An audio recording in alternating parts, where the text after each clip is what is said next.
Well,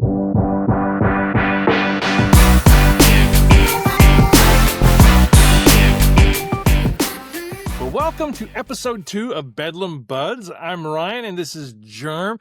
Each week we get together and talk about Oklahoma State, Oklahoma, what's going on with the different teams, and all the things in the sports world. And so let's just start with the weekend. There was no Sooners for me. How was your weekend? Well, you know what? It wasn't bad. I went to the Cowboys versus the Baylor Bears on Saturday, and there was signs of life. There was absolutely signs of life, and honestly, that's all you can ask for at this point. With the change of head coach, the offense came out and was trying some crazy things. We had a wide receiver throwing passes, multiple passes, not just one. He's a high school quarterback, though, so it caught Baylor off guard a couple times, but, then they adjusted, as teams are going to do. But, there were signs of life from the OSU Cowboys football program this weekend, and that was good. Followed the Cowgirl soccer team. They drew with your Arizona State Sun Devils. They were rated 17, and then kind of ran out of legs against Arizona yesterday on Sunday. But a good showing by the Cowgirls. But yeah, the football game, signs of life. And I like to see that. And then, of course, Sunday, you got your NFL football. And yesterday, it was an all-day thing. You got your, Steelers, Vikings in the morning. Yeah. And then all the way to the Cowboys, Packers, which was a fun game, certainly if you're neutral. Yeah, I was hoping that Baker would make it a fourth straight comeback with 2 minutes left, although I'm more of a Philadelphia Eagles fan than I am a Tampa Bay fan. Now, mind you, if they would go to the creamsicle uniforms, it might be an all the time thing. But Baker, it was hard for the Buccaneer offensive line to withstand Jalen Carter and that Philadelphia pass rush. The Eagles are as good as they were last year, and they're just methodical in beating you down. But both of those teams are good. The Packers-Cowboy game was incredibly entertaining, and signs of life for those Cowboys too. George Pickens has really stepped up in the absence of CeeDee Lamb. I thought, neither team was playing defense. We'll talk about that in a second with the other Cowboys, with the Oklahoma State Cowboys. But I also watched the pattern. It is a pattern. I watched the Auburn Texas A&M game, and I love a good physical SEC battle. And that game ended much the same way that OU Auburn did, with Jackson Arnold flat on his back. And then, fast forward 12 to 15 hours later, and I'm watching Justin Herbert and the Los Angeles Chargers, almost said San Diego, losing to the New York Football Giants and Cam Scatterboo. And one of the things that I noticed with Herbert was that toward the end of the game, he is just holding it. And it's just, I was like, he was Jackson Arnolding it, and I'm not dogging the kid, but you got to let go of the ball. Last play of the game, if you didn't watch that game, Jackson Arnold got sacked, and it's just a killer. You have to, that's on the offensive court. You got to design plays to where you can get that ball out. Well, and at least give your team a shot. If you throw the ball, even if it gets intercepted or something, at least your team had a shot downfield, to try and, score whatever it was that you needed to do. So you're right. Absolutely. You got to get rid of that ball at sometimes. So let's talk defense and not the Dallas Cowboys defense. Oklahoma State made a change. They made a change, let go of their defensive coordinator. They didn't bring Jim Knowles back, but they went with Clint Bowen. And tell me about your thoughts about letting Todd Grantham go, what you expect to see out of Clint Bowen, and just what the game plan might be for this week against Arizona. Well, again, you hate to see anybody lose their job, but the results on defense clearly weren't there. The Cowboys could not stop a wheel route. The Bears, even to Tulsa, to UT Martin, was just having success, just gashing and just 5-10 yard passes that turned into 30-40 yard passes. So there was a serious disconnect with the defense is what it appeared to the casual fan, to the people that I talked to. And so they made a change, which I thought was interesting because you have an interim head coach. So I don't know, would an interim head coach make this change, or did it come from somebody above him and said, hey, we're going to try and get you some more help. We're going to try and make this change as well. I mean, I don't know, well above my pay grade, but what we do know is that Grantham is gone. Clint Bowen is taken over. Now, he has a lot of experience. He has a lot of championship experience. He was with Kansas when they went on their run in the early 2000s, I think it was. He was like their defensive coordinator, one of their top guys. So he has a lot of experience, and in his press conference today, when they were talking about it, they were talking about trying to make it more simple, trying to make it a little bit more see ball, get ball, where, the defense just flows and goes. And where, and you got to be careful how you say this, but to where they don't think as much. If you are overthinking, then you're not going to be in the right position because you're thinking about every step, every process where everybody else is. Sometimes you just want to go get the ball. Sometimes you just want to make sure you're in the right place. And if you do your job there, then everything else is also going to work out. So I think that they're going to try to, and again, maybe simplify is not the right word, but I that's kind of where I've landed, that kind of simplify it a little bit to let the guys play a little bit more into their natural strengths and natural talents. And if the offensive production from last week is any indication, the offense was stagnant for 3 weeks, basically no offense. Now, Flores has to have time to settle in, sure, but it wasn't a lot. Then this week, we saw some creativity. We saw some action. We scored touchdowns. Oklahoma State scored touchdowns, and it had been since UT Martin, really.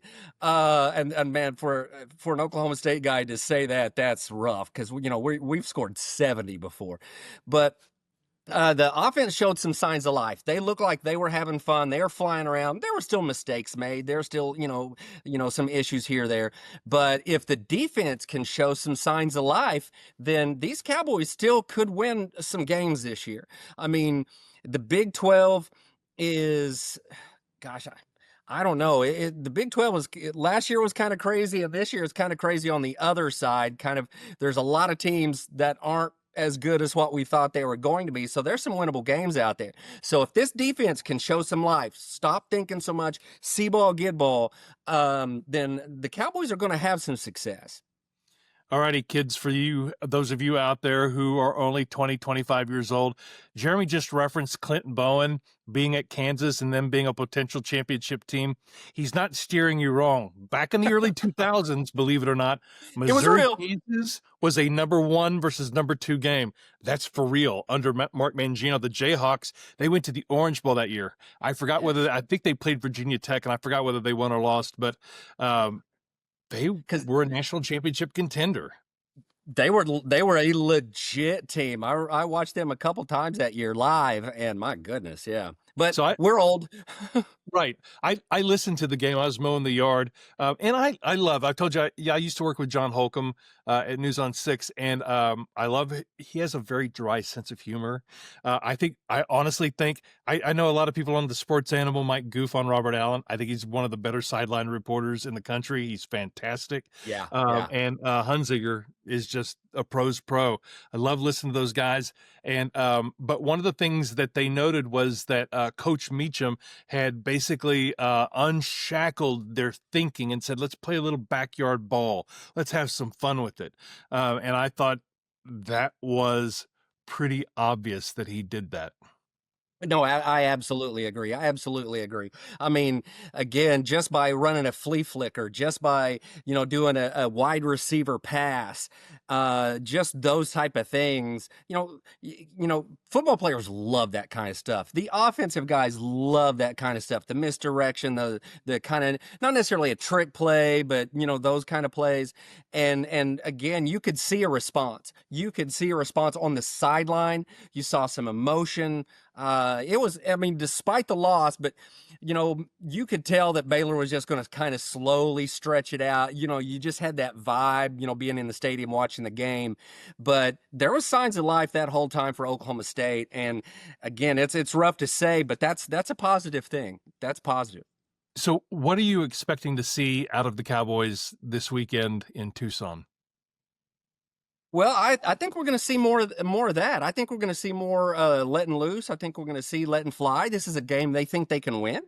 Um, Arizona looks really good one week and then very terrible the next week. So, if they can keep improving, if the guys can if there is new concepts, if there's new language, can they get those down enough? Or does he just simplify these schemes entirely, like just a full zonal scheme or whatever?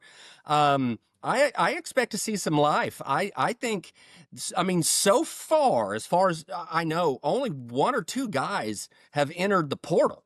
And so, if by Friday, if they're not in the portal, then the assumption is they're here. And so they're liking what's going on. Because that's the end of that'll be game 5, which will kill your red shirt, if you have a red shirt available. Not everybody does, but if you do.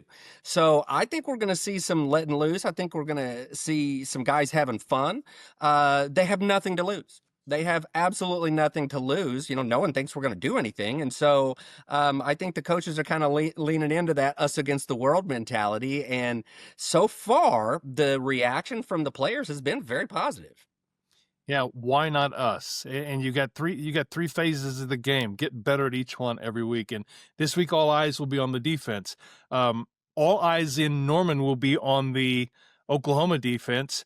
Um, I was going to say the Kent State defense. The Kent State Golden Flashes are coming to town. They've lost to Texas Tech 62-14.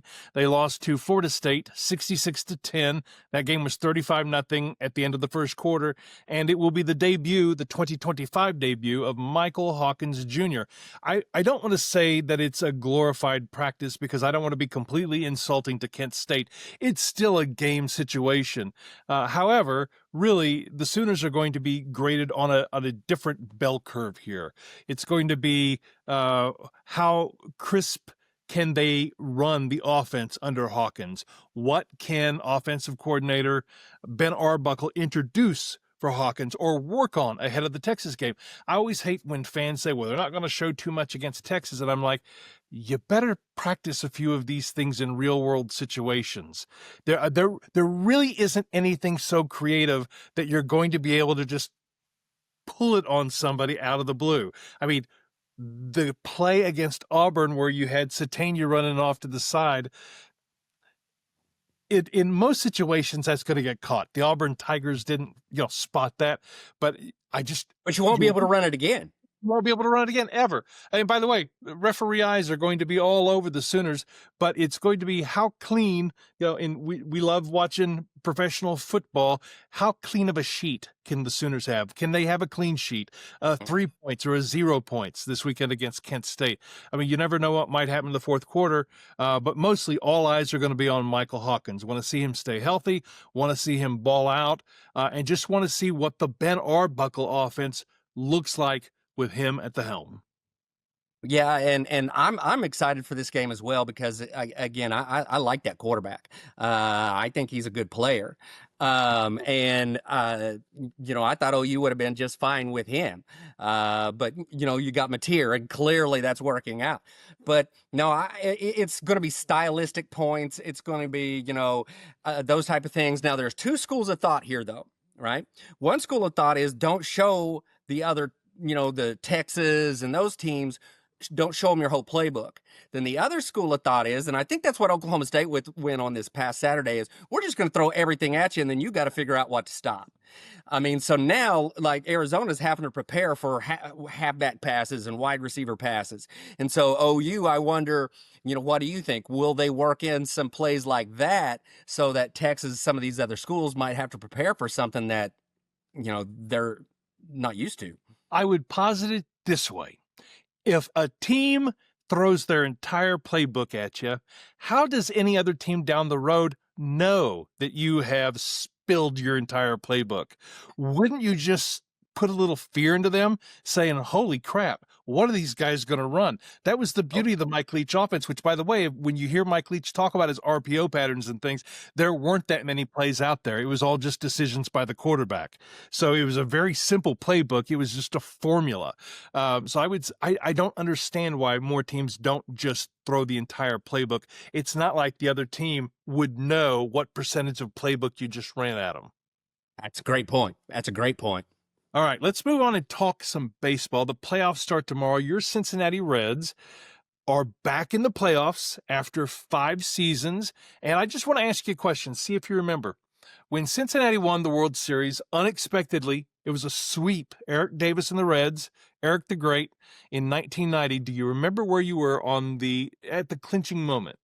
I do. Actually, I was in Norman, Oklahoma, at a bar called Opie's, and a bar restaurant called Opie's because you were DJing.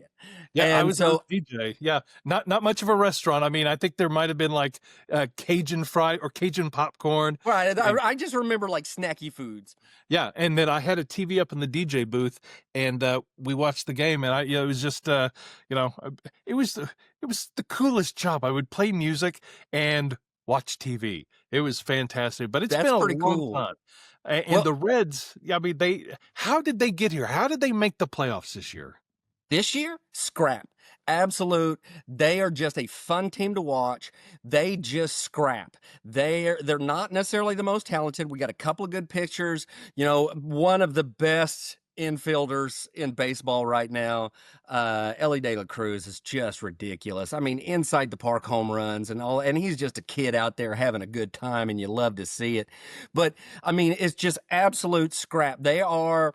The little big league. They are the little league team that just plays for each other, and they have fun, and every now and then they get hot, and then they just take it as long as they can. It wasn't pretty to get into the playoffs. It required a Mets loss or two to get there. Mhm. And fortunately for the Reds, that happened, right? And so all that matters now is the Reds are in the playoffs. And you know what? Sometimes scrap, sometimes guile, sometimes just, a team willing to get in the dirt and to do all of those kind of things. Sometimes they can pull off some upsets. So, I mean, while the Dodgers are heavily favorites, the Dodgers won, I think, 7 out of the 8 games they played against the Reds this year, outscored them 30-15, something like that overall. However, everybody's 0-0. Everybody's 0-0. Now we do have to go to Los Angeles, but uh, why not? Why not? I'm just proud of this team because they're young, they're scrappy. They don't have a huge payroll, but again, they go out there. They're fun to watch. They have fun. They play for each other, and man, you gotta like that. I remember there have been 2 teams to knock out the Dodgers in the wild card round. Although I think the Nats was division round. I could be wrong about that. But I remember watching the Nationals, and my wife, my mother-in-law, they're all huge Dodger fans. But I remember telling Christy, I said, the Nationals are going to win this series. And I told her that before the series. And I told her that because I'd watched him all year. Bob Carpenter, if you remember him from KTUL, way back in the day, Yeah. he was their play-by-play guy. I think he retired after this year. But I watched them, and I was like, there's good chemistry on this team. And in San Diego, now San Diego has developed a rivalry. They are little brother to LA, and the Padres hate the Dodgers. Dodgers hate the Padres, and they came in there and beat them a couple times. I do think it'll be tough for the Reds to beat this version of the Dodgers with Yamamoto and Ohtani. Ohtani. This is different. It's different. These really are. I mean, this really is the Harlem Globetrotters versus the the Generals, if you will. Right. It's Right. going to be real tough. Now, I don't know that the Dodgers are going to repeat, but I don't know that it's going to be the Reds. Although I will tell you, I'm going to be watching, and I'm going to be looking for that scrap. One of the guys from the Reds is really kind of a beloved scrapper from the Dodgers, Gavin Lux. Yeah. Yeah, well, and for a long time, and he kept getting hurt, but the first baseman for the Reds was from Oklahoma State. Christian and Carciel Strand. And so, Mm. when you have that type of attachment to it as well, so I paid extra close attention, not just casual fan, but because, one of the guys on the team, and they're fun to watch, but I don't know. The Dodgers, you gotta lean heavy into the Dodgers right now, but miracles happen. Right. Miracles Oh happen. my gosh, absolutely, especially in baseball. So you're looking at the AL, the matchups, not just the wild card, but projecting down to division series and ALCS, NLCS. What do you see there? Who do you think? Who's a sleeper? Who do you have in your World Series? Okay, so I'm also kind of a homer here. I think I would not want to play Cleveland. Right now, I don't think I would want to play Cleveland. I kind of have them as a sleeper coming out of the American League. I honestly think that Toronto's had a great year, number one seed, Mhm. but I don't know. There's just something. I don't follow the American League quite as closely, but I'm kind of leaning toward that 2-3 matchup being the ones to go in. And right now, I'm leaning toward the Cleveland Guardians. Ironically, another Ohio team. Right. Coming out of the American League. What about you? Okay, so AL, I agree with you about the Blue Jays. And by the way, my wife and I, we love everything Toronto. That's where we took our honeymoon. I've been to the Rogers Center. By the way, great smoked meat sandwich and a Mill Street beer. Okay. One of the cleanest stadiums. I never liked watching Rogers Center or the Sky Dome back in the day on TV because I thought it was boring. Anything but. It was fantastic. And I'll be rooting for the Blue Jays. There's a lot of teams that I like out there, but I agree that the Yankees are 9-1 in their last 10 games, and they ended up tying the Blue Jays with a 94-68 record. I do think, now mind you, the Red Sox have beaten the Yankees 9 out of 13 times, and the Red Sox are scrappers. But I think the Yankees survived that series, and I think they take care of Toronto, and I think it doesn't matter because whoever comes out of that, it's not going to be the Tigers. The Tigers, I mean, they lost a 15.5 game lead. I think Guardians take care of business there, and then it's going to be Guardians Seattle. And this is where I differ because I think the Seattle Mariners, even though I'm wearing a Phillies hat, the reason I'm wearing a Phillies hat, my two favorite players are on the Phillies. That's Bryce Harper, who really has had a change of persona from the time he was with the Nats to now the Phillies. He is as close to Pete Rose as we've got in the game. He's just all hustle, Yeah. all heart. And then Kyle Schwarber, who is very Babe Ruth-like. I don't miss a Kyle Schwarber at bat. Love these guys, want them to finally put it together and win the darn thing. But I think when I look at the Seattle Mariners and the way you talk about chemistry, you talked about the Oklahoma State Cowboys and just playing for each other. This is what I see with the Mariners, led by the big dumper. Cal Raleigh, what a strangely awesome season he's had, and the way that team has come together. I remember when the Rangers made the playoffs a couple of years ago. I didn't really know it at the beginning. I knew it when I watched the Nationals in 2019, and I've seen it before with other teams. But I just sense a team of destiny in the Mariners, and I actually like them to play Toronto. I call it the Battle of 1977, which is when they both came into the league, and I like them over there, and I like Philly and Milwaukee, but I can't rule out the Cubs. The Cubs are really good, and they're scrappy, and they have a lot of fun playing together. Pete Crow Armstrong's a guy that you would absolutely want on your team, on any team, but I am firmly convinced that there's nothing harder to do in sports than to repeat, and that's going to be a killer for the Dodgers because you're going to have to win. You're going to have to win at least a game in Philadelphia, which I'm sure they'll do, but I'm sure the Phillies will win a game in LA. And even then, if you get past that series, you're going to have to play the very, very hyper fundamentally sound Brewers or the Cubs. And so I think it's going to be tough. But then when I just see the chemistry that teams like, the Guardians right now and the Mariners have, I think you're going to have a new champ this year, and it may be somebody who's never won it before in the Mariners. Well, that would be kind of fun, actually, if a team like that, if it's not going to be my Reds, and I want it's something interesting. I actually have the Brewers coming out of the NL. I do have them playing Philadelphia though in the championship round, and I honestly think that goes to 7. And I think that's going to be a very interesting series. Now, I like what you're saying about the Cubs, but I think the Brewers, as you just mentioned, they are so fundamentally sound. They just play solid baseball. They're not necessarily spectacular or anything like that. They just win. They just win. By the way, did you know that their manager is the former Arizona State baseball coach? No, I didn't know that. Yeah, totally. He's total opposite of Counsell. Counsell is very. It's not that I forgot what his last name is. It's not that he's not cerebral, but he's more of a kind of a gruff manager, whereas Counsell is more. He looks like a nerd.